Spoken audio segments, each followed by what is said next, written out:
बच्चों class 9th में हम लोगों का जो चैप्टर नंबर 1 था स्टेट्स ऑफ मैटर यानी कि ठोस द्रव्य और गैसों के बारे में हम पढ़ रहे थे, डिस्कशन कर रहे थे। उसमें मैं कुछ एक्सरसाइजेज आपको करवा रही थी, यानी कि कुछ आपको टिप्पणी लिखने के बारे में बता रही थी कि टिप्पणी किस तरह से लिखी जाती है, कैसे लिखी जाती है, उसमें कितनी लाइंस को आप यूज कर सकते हैं।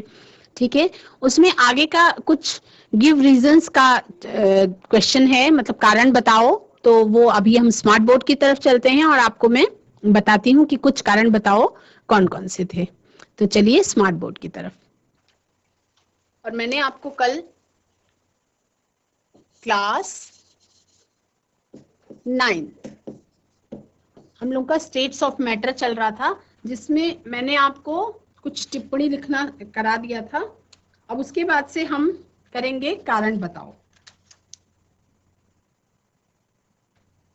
तो कारण बताओ में क्या है? कारण बताओ, इस तरह से क्वेश्चंस आ जाते हैं बच्चों एग्जाम में। तो हम लोगों को कारण बताओ करना होता है कि क्यों किसी बर्तन में गैस भरी जा सकती है, पूरी तरह से भर देती है, क्या कारण है? तो आंसर लिखेंगे हम ऐसे कि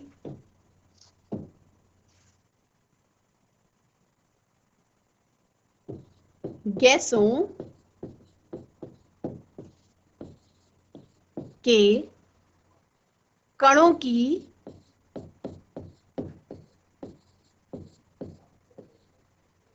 गतिज ऊर्जा, गतिज ऊर्जा जिसे हम क्या कहते हैं, काइनेटिक एनर्जी कहते हैं, काइनेटिक एनर्जी अत्यधिक यानी सबसे ज्यादा होती है किसमें, गैसों में। आप सभी को पता है अत्यधिक तथा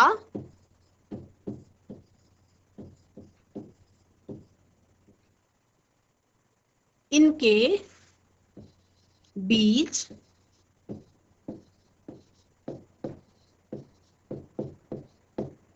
आकर्षण बल नगण्य होने के कारण, यानी नहीं के बराबर होने के कारण, नगण्य होने के कारण वे सभी दिशाओं में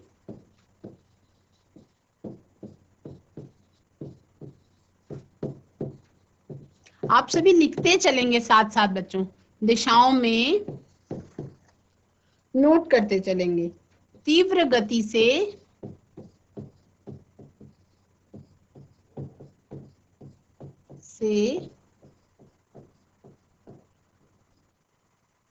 विचरण कर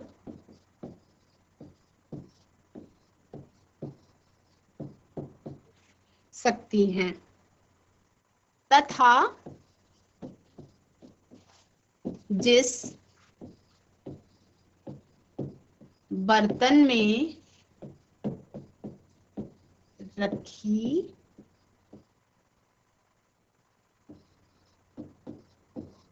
जाती है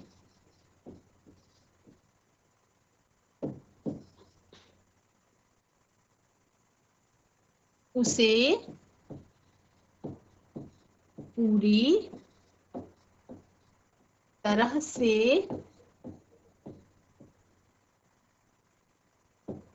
भर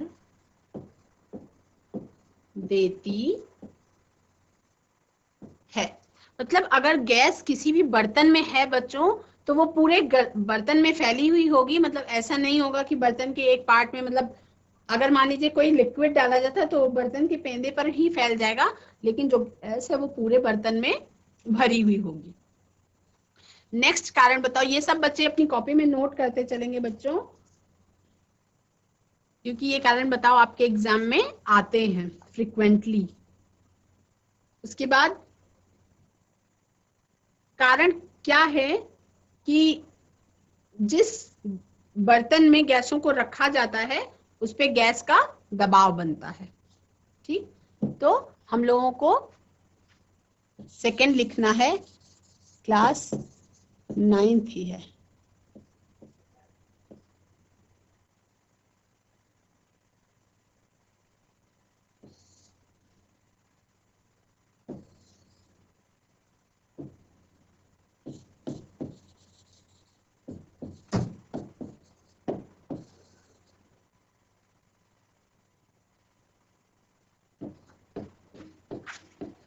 गैसीय अवस्था में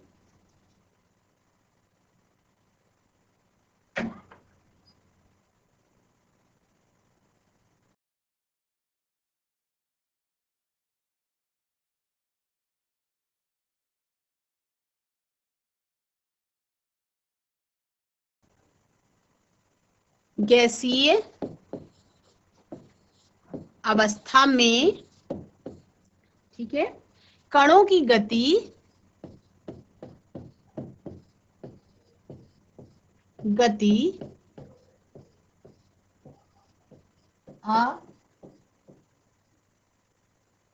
अनियमित, गैसीय अवस्था में कणों की गति अनियमित व तीव्र होती है। कैसी होती है बच्चों? अनियमित होते मतलब रैंडम वो भागते हैं। और क्या होती है? तीव्र, यानी कि बहुत तेज होती है। तीव्र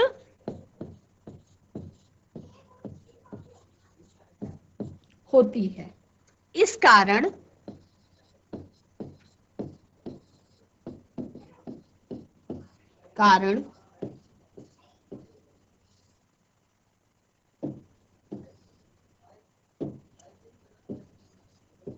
ये कण आपस में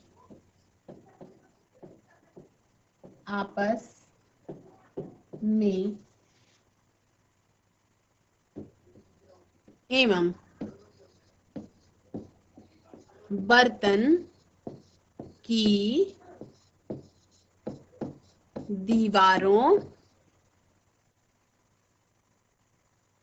से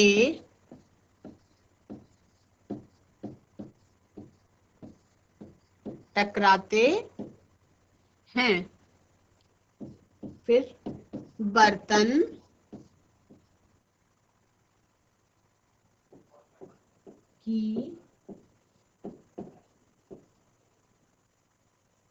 की दीवार पर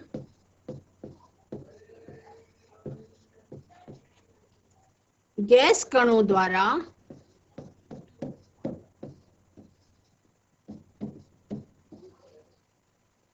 प्रति इकाई क्षेत्र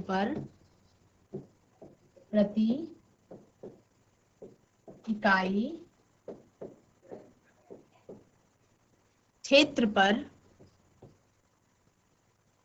लगे बल के कारण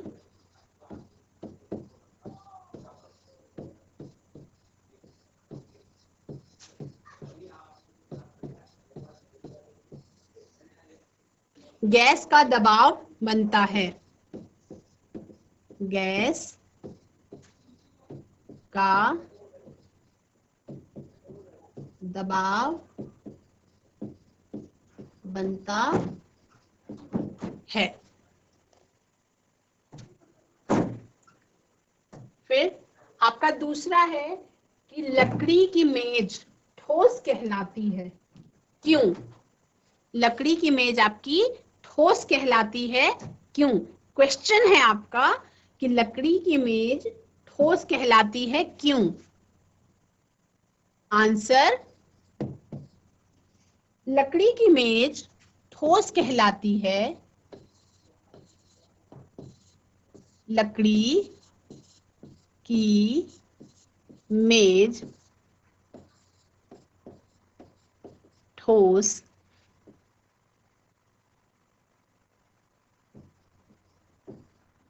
कहलाती है क्योंकि साइंस क्या करता है बच्चों? आपसे रीजंस मांगता है। आप सबको पता है कि लकड़ी की मेज ठोस होती है, लेकिन साइंस आपको अपनी भाषा में उसका कारण पूछ रहा है, रीजन मांग रहा है। तो क्यों ठोस होती है? क्योंकि यह एक दृढ़ वस्तु है, दृढ़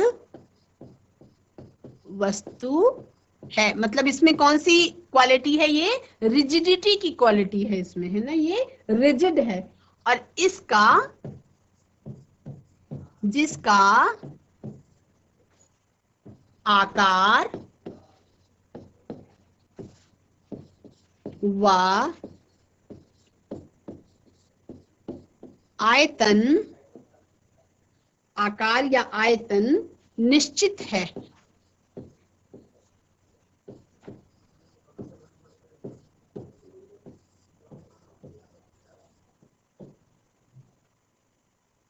इसकी सीमाएं स्पष्ट हैं।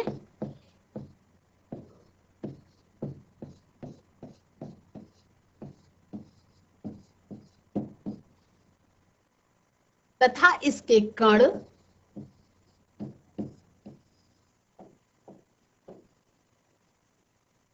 कण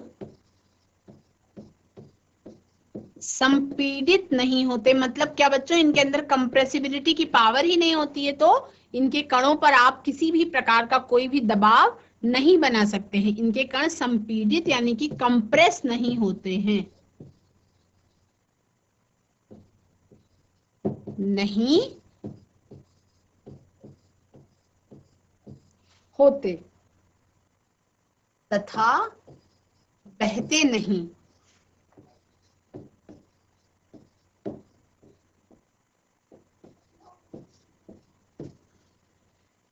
ये सभी गुण यह दर्शाते हैं, अब लिखेंगे कि यह उक्त गुण, यह दर्शाते हैं कि लकड़ी की मेज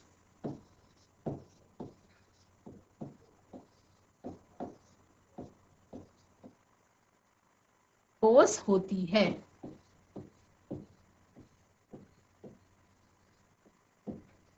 क्लियर है बच्चों आप सभी को? अब उसके बाद एक क्वेश्चन है कि हम हवा में अपना हाथ आसानी से चला सकते हैं, क्यों?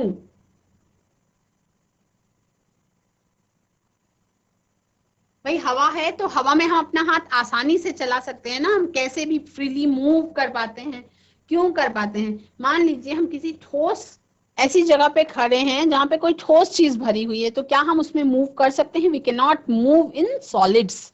तो इसको रीजन देना है, इसका हमको कारण बताना है। कैसे लिखेंगे उसको? आंसर को कैसे लिखेंगे कि हवा में हम आसानी से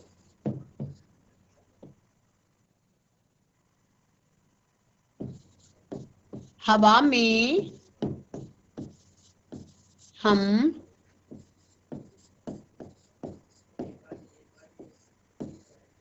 आसानी से अपना,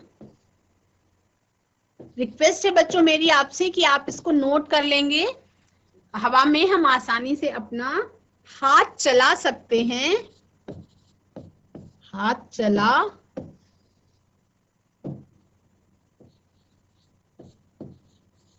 हाथ चला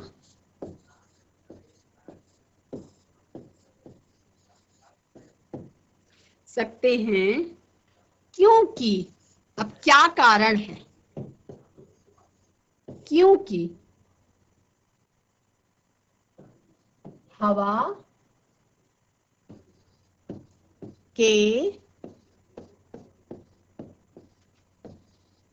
कणों के बीच अत्यधिक रिक्त स्थान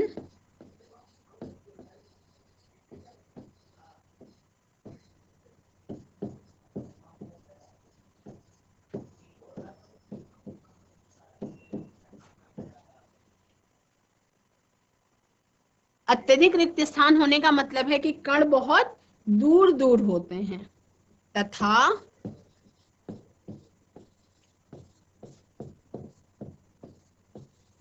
कणों के बीच आकर्षण बल बहुत कम होता है। आकर्षण बल बहुत कम होता है। इसलिए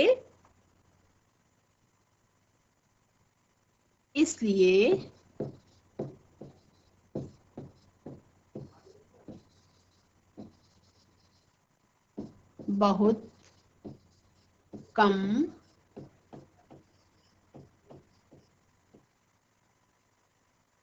बाह्य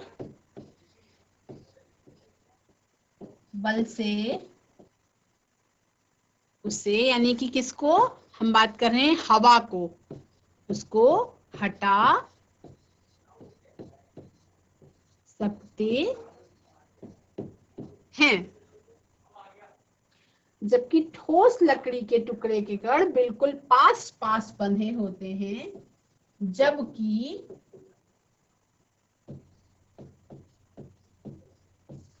ठोस के कण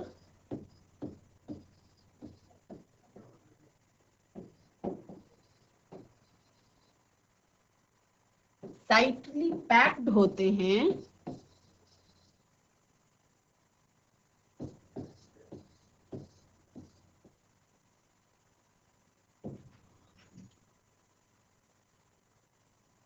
और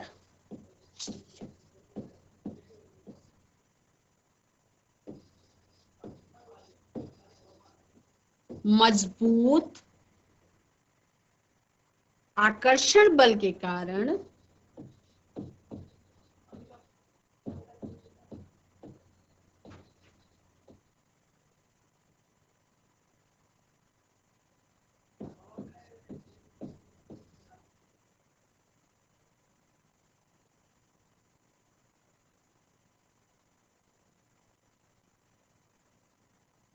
ठोस संरचना बनाते हैं, जिसे तोड़ने के लिए आकर्षण बल के क्या कारण क्या होती है, ठोस संरचना बनाते हैं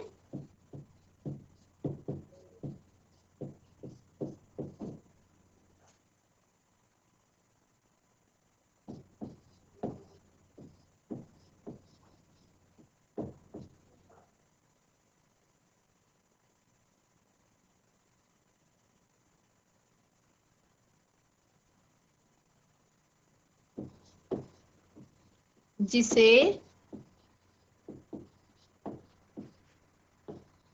तोड़ने के लिए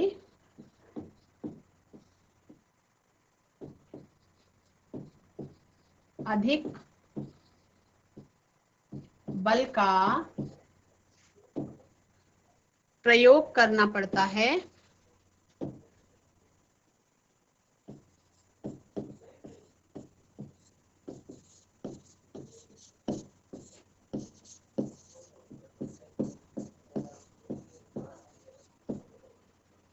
जैसा कि कराटे में दक्ष लोग करते हैं।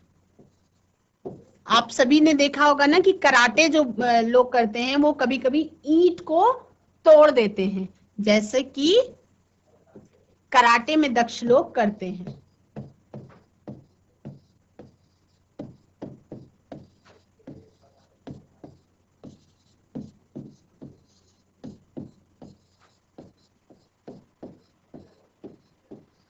तो कॉन्सेप्ट आप सभी को समझ में आ गया बच्चों कि हवा में हम अपना हाथ आसानी से क्यों हिला सकते हैं, क्योंकि इनके अंदर इनके अणुओं के बीच इंटरमॉलिक्यूलर स्पेस बहुत ज्यादा होता है और आकर्षण बल जो होता है वो बिल्कुल न के बराबर होता है, इसलिए हम अपना हाथ इजीली मूव कर पाते हैं। और अगर कोई ठोस है तो ठोस में हम अपना हाथ मूव नहीं कर सकते, अगर मूव करना है तो बहुत अधिक बल का प्रयोग करना पड़ता है, जैसा कि कराटे में दक्ष लोग करते हैं। आप सभी ने देखा होगा कि कराटे में जो लोग दक्ष होते हैं, यानी जिनकी ट्रेनिंग होती है, वो क्या करते हैं, ईंट को तोड़ सकते हैं एक अपने प्रहार से। उसके बाद बच्चों हम लोगों का एक कारण बताओ है कि बर्फ का टुकड़ा जल पर क्यों तैरता है। देखिए बर्फ तो आपको ठोस दिखाई पड़ती है ना, तो बर्फ का टुकड़ा जल पर क्यों तैरता है। क्वेश्चन है आपका, बर्फ का टुकड़ा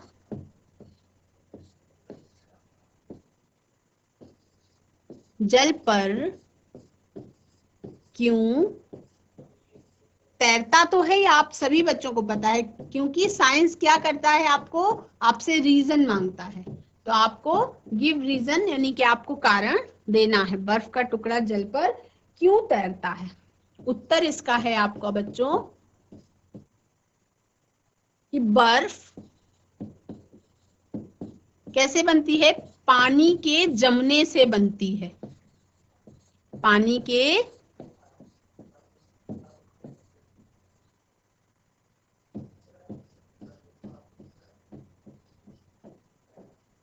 बर्फ पानी के जमने से बनती है,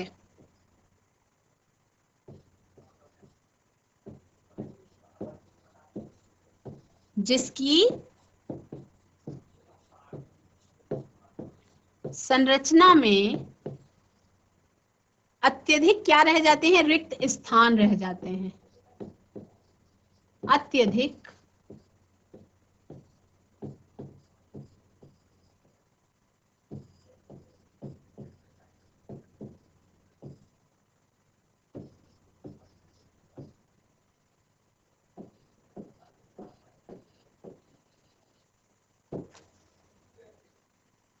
जो पानी में इतने ज्यादा नहीं होते हैं, जो पानी में इतने ज्यादा नहीं होते हैं।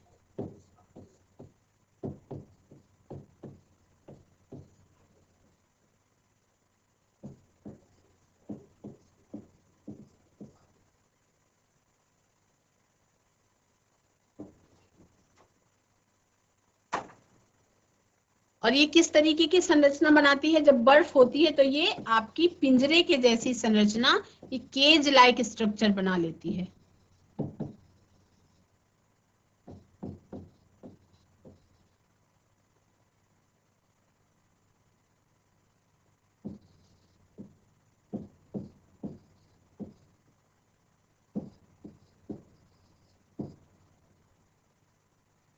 जिससे इसका आयतन उतनी ही मात्रा में जल से क्या हो जाता है, अधिक हो जाता है, जिससे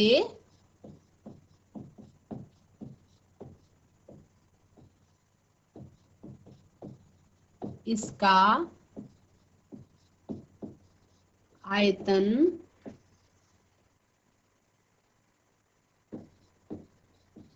उतनी ही मात्रा में जल से अधिक हो जाता है, तथा आयतन के बढ़ने से घनत्व क्या है, वो जल से भी कम हो जाता है, यानी कि उसकी डेंसिटी कम हो जाती है, वॉल्यूम ज्यादा हो जाता है और डेंसिटी क्या हो जाती है, कम हो जाती है। तथा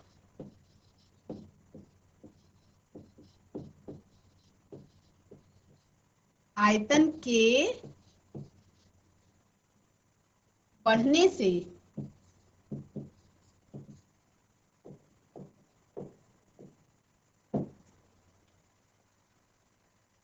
घनत्व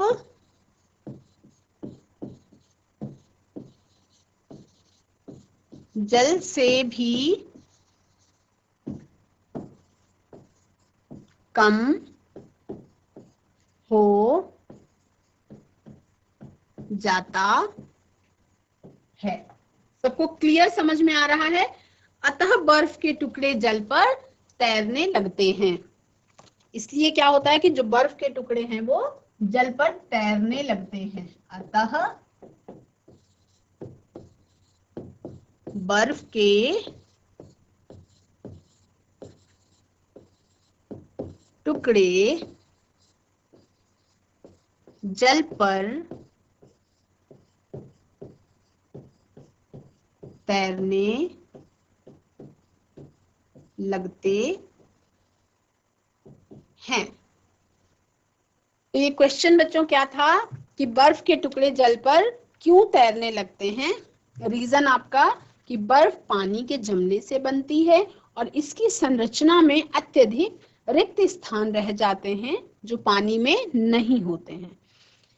तो जो बर्फ है ये पिंजरे की जैसी या केज लाइक स्ट्रक्चर संरचना बना लेती है जिससे इसका आयतन उतनी ही मात्रा में जल से अधिक हो जाता है और आयतन के बढ़ने से घनत्व जो है वो जल से भी कम हो जाता है। अतः बर्फ के टुकड़े जल पर तैरने लगते हैं। इसको आप कभी अपने घर में एक्सपेरिमेंट करके देखेंगे कि आप किसी ग्लास में थोड़ा सा पानी लीजिए और पानी का लेवल जहां तक का है उस पर कोई निशान लगाइए और निशान लगाने के बाद उसको फ्रिज में जमने के लिए छोड़िए। जब आप जमने के लिए छोड़ेंगे तो उस निशान को वो बर्फ मतलब जमी हुई बर्फ उस निशान को हमेशा ही पार कर जाएगी, यानी उसका क्या होगा बच्चों, आयतन बढ़ जाएगा और घनत्व उसका कम हो जाएगा। तब जब बर्फ के टुकड़े को आप पानी में डालते हैं तो वो बर्फ का टुकड़ा आपका पानी के ऊपर ही तैरता रहता है। ये आप एक्सपेरिमेंट अपने घर पे भी करके देख सकते हैं, बहुत इजी और बहुत मजेदार। आपको कारण समझ में आ जाएगा कि बर्फ के टुकड़े जल पर क्यों तैरते रहते हैं। सभी बच्चे नोट कर लें अपनी कॉपी में। उसके बाद नेक्स्ट क्वेश्चन है बच्चों, कारण बताओ में आपका कि स्विमिंग पूल में, स्क्रीन पे आप देख पा रहे हैं, स्विमिंग पूल में गोताखोर पानी काट पाता है। मतलब पानी में जब तैर रहा होता है गोताखोर तो पानी को पीछे करता जाता है और खुद वो आगे बढ़ता है, तो क्या होता है वो पानी को काटता होता है। इससे पदार्थ का कौन सा गुण प्रेक्षित होता है। Note down in your copy. ये क्रियाकलाप यह दर्शाता है कि पदार्थ के कणों के बीच रिक्त स्थान होता है। यदि पदार्थ के कणों के बीच रिक्त स्थान नहीं होता तो गोताखोर पानी को नहीं काट पाता। जैसा कि अभी एक क्वेश्चन और आया था कि हवा में अपना हाथ हम इजीली कैसे हिला पाते हैं। ठीक है बच्चों, आज हम लोगों ने बहुत सारे कारण बताओ जाने कि किस कारण से हम हवा में अपना हाथ इजीली हिला पाते हैं, कौन से कारण से कराटे में दक्ष लोग ठोस को यानी कि ईंटों वगैरह को तोड़ लेते हैं, कौन सा ऐसा कारण है जिससे स्विमिंग पूल में गोताखोर पानी को पीछे ले जा पाता है यानी कि पानी के अंदर वो अपने हाथ पांव को चला पाता है इजीली। ठीक है, बर्फ के टुकड़े पानी पर क्यों तैरते रहते हैं। तो यानी कि जो भी आपके दैनिक जीवन में क्रियाकलाप, जो भी आपकी घटनाएं होती रहती हैं बच्चों, उसके पीछे कुछ न कुछ साइंटिफिक रीजन यानी कि वैज्ञानिक कारण जरूर होता है। और साइंस के स्टूडेंट्स से अपेक्षा ये की जाती है कि वो जिज्ञासु प्रवृत्ति के हों और जो भी घटनाएं हो रही हैं उनके पीछे क्या कारण है इसको जानने का प्रयास करें, यानी कि उनके अंदर क्यूरियोसिटी होनी चाहिए और उसको वो अपने टीचर्स से, अपने बड़ों से या किसी भी माध्यम से जान सकते हैं कि इसके पीछे का क्या कारण है। तो साइंस की इस कक्षा में, क्लास 9th में, हमने बहुत सारे कारणों के बारे में जाना। आज की कक्षा को यहीं समाप्त करती हूँ।